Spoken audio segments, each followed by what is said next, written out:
Hello friends, my name is Amrita Mondal. Welcome to my channel.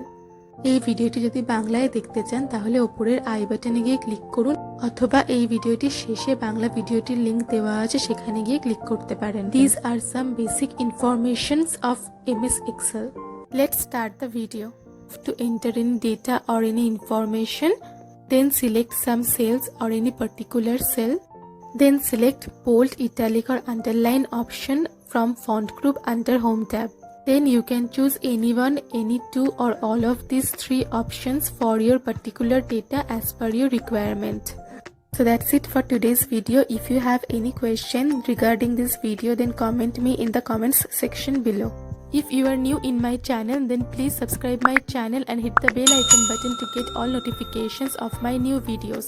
Please like and share this video, and thank you so much for watching this video. See you soon in my next video.